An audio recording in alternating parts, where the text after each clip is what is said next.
ہمارے محبوب اور شہید قائد کہ جن کی یہ برسی کا مہینہ ہے، شہید قائد مجلس وحدت کے لیے، اس کے کیڈر کے لیے، اس کے اندر کام کرنے والے علماء ہوں یا جوان ہوں، ان سب کے لیے ایک الگو ہے، ایک آئیڈیل شخصیت ہے۔ ہم اسی راہ پر چلنے والے ہیں جس کی نشاندہی شہید قائد نے کی تھی، اور شہید قائد وہ شخصیت ہے کہ جس کے نام پر ہم لوگ اکٹھے ہوئے ہیں کہ ہم شہید کے مشن کو آگے لے جانا چاہتے ہیں، کیونکہ شہید کا مشن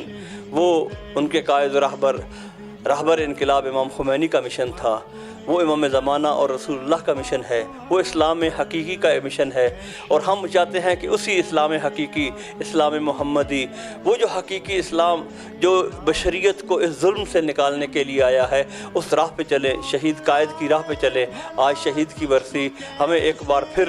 ہمارے ضمیر کو جھنجھوڑ رہی ہے کہ شہید تو چلے گئے لیکن انہوں نے اپنی رستہ بتا دیا تھا۔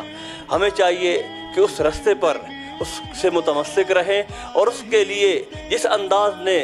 اس راہ کی خاطر شہید نے اپنے مقدس خون اور اپنی جان کا نذرانہ دیا، ہمیں بھی پیچھے نہیں ہٹنا چاہیے۔ اس ظلم کو ختم کرنے کے لیے ہمیں بھی اپنی تمام تر توانائی صرف کرنی چاہیے۔ ہم نہ شاید